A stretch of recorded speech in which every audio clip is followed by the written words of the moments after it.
ठीक है, रिवीजन करते हो या नहीं करते हो तुम लोग? तैयारी कैसे चल रही है तुम्हारी? बताओ भाई, तुम्हारा लगभग कितने टाइम बाद एग्जाम है?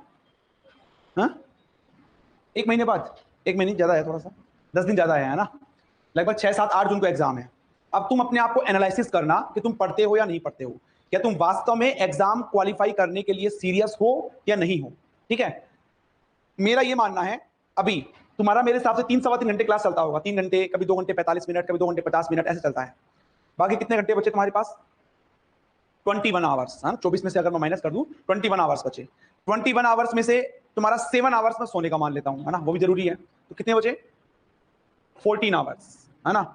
अब 14 आवर्स में से जहां तक मुझे ध्यान है, मैक्सिमम स्टूडेंट, खासकर गर्ल्स, है ना, पीजी में रहते होंगे, मतलब उनको खाना बनाना भी नहीं बनाना पड़ता होगा, ऐसा ही है।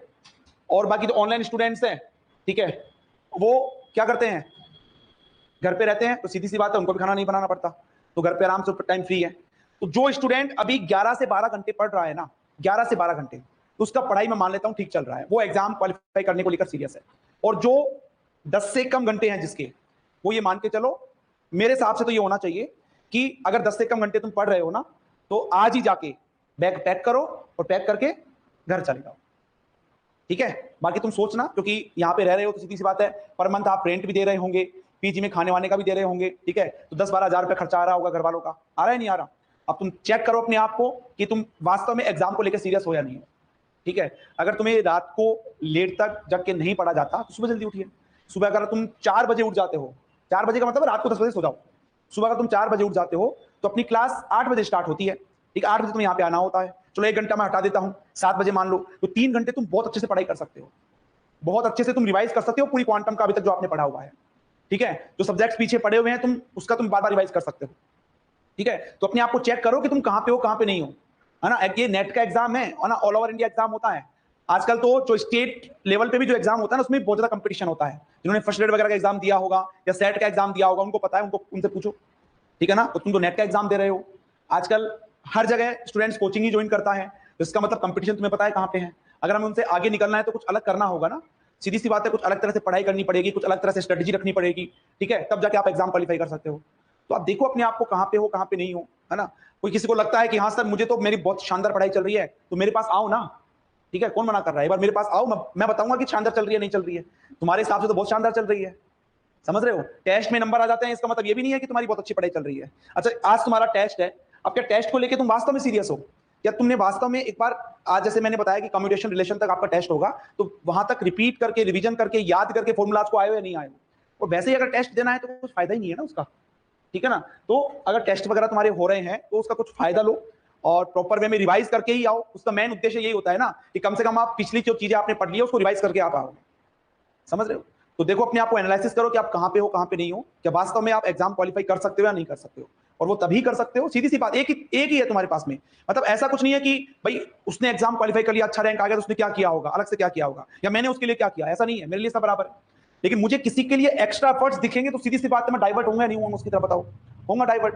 भाई मुझे लग रहा है कि कोई स्टूडेंट है जो नए नए क्वेश्चंस लेके आ रहा है या फिर कोई डाउट पूछ रहा है, वो कोई आके मुझे बोलता है कि सर आपने क्वांटम में यहां तक पढ़ा दिया है, मेरे से कुछ भी पूछ लो आप, तो मेरे लिए अपने आप एक्स्ट्रा एफर्ट्स बढ़ जाएंगे उसके लिए।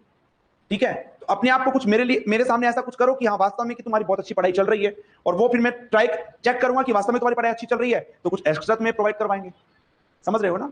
लेकिन ऐसा नहीं होना चाहिए कि मैंने यहाँ पे नोट्स बनवा दिए, आपने नोट्स बना लिए, चलो 6 महीने तो अपन नोट्स बनाते हैं अच्छे से, और फिर अगले 6 महीने में हम एग्जाम क्वालिफाई करेंगे, ऐसा नहीं कर पाओगे। जो हमारे एफर्ट्स होते हैं ना, वो स्टार्टिंग के 6 मंथ में ही लगते हैं मैक्सिमम एफर्ट्स, उसके बाद में एफर्ट्स धीरे धीरे कम होते जाते हैं। और मुझे पता है मैक्सिमम स्टूडेंट तो क्या करेंगे, एग्जाम हुआ ना और यहाँ से घर के लिए रवाना हो गए, वो एग्जाम क्वालिफाई भी नहीं कर सकते, मतलब बहुत कम चांसेस होते हैं। यहाँ पे जयपुर में आए हो, इतने पैसे लगा रहे हो, तो कम से कम जब तक एग्जाम क्वालिफाई नहीं होता है यहीं पे रुके रहो, कहीं मत जाओ, ठीक है। और 100% तुम करोगे अगर तुम्हारे वास्तव में एफर्ट्स एक अच्छे एफर्ट्स है क्वालिफाई करने के, वास्तव में एग्जाम को लेकर सीरियस हो तो। लेकिन तुम खुद सोचो, अभी तक तुम्हारे पास ऑप्शन थे कि बीएससी के बाद एमएससी कर लेंगे, अब एमएससी के बाद क्या करोगे तुम लोग? एसएससी की तरफ, इनकी तरफ जाओगे नहीं, सीधी सी बात है, फिजिक्स पढ़ा हुआ है और नेट की कोचिंग भी की है, और उसके बाद में एसएससी वगैरह में जाते हो, बैंक में जाते हो, उससे बड़ी बेवकूफी कुछ हो नहीं सकती, ठीक है ना। तो रहना हमें इसी के अंदर है, और इसमें रहना है, सक्सेस होना है तो क्या करना पड़ेगा, ये जो एग्जाम्स है ये क्वालिफाई करने पड़ेंगे, ठीक है। उसके बाद चाहे आप फर्स्ट ग्रेड में जाओ, चाहे असिस्टेंट प्रोफेसर में जाओ, चाहे आप पीएचडी के लिए जाओ, चाहे आप साइंटिफिक ऑफिसर के लिए जाओ, आपको एग्जाम क्वालिफाई करने ही पड़ेंगे, और क्वालिफाई करने के लिए आपको एफर्ट्स लगाने पड़ेंगे अपने, ठीक है। तो भले ही आपको ये 2 महीने 3 महीने ऐसे लगे, लेकिन 2 से 3 महीने बाद में, 4 महीने बाद में आपके सामने एक विकट समस्या खड़ी हो जाएगी कि अब क्या करें। अभी तक तो हमने घर वालों को बोल दिया एमएससी हो गई तो हम नेट की कोचिंग करेंगे, अब वो भी हो गया, अब क्या करोगे। समझ रहे हो ना। तो थोड़ा सा इसको लेके सीरियस हो जाओ भैया ना। पढ़ाई करो कम से कम 10-11 घंटे। किसी को लग रहा है कि कैसे पढ़ाई करें, मेरे पास आओ ना, कि कैसे पढ़ाई करना है कैसे नहीं करना है। किसी को याद नहीं होता है तो मुझे बताओ, सर याद नहीं होता है, मैं बताऊंगा कैसे याद होगा। ठीक है, तो मैं सबसे पहले क्या चेक करूंगा, भाई तुम्हारे शॉर्ट नोट्स लेके आओ। अब तुमने शॉर्ट नोट्स नहीं बनाए तो कहां से याद होगा। क्या पूरी कॉपी को थोड़ी याद कर लोगे तुम, शॉर्ट नोट्स तो याद कर पाओगे तुम, कोई फॉर्मूला याद कर पाओगे ना। वही चीजें हैं, एफर्ट्स दिखाओ अपने। ऋषभ बोल रहे हैं सर रिपीट करो,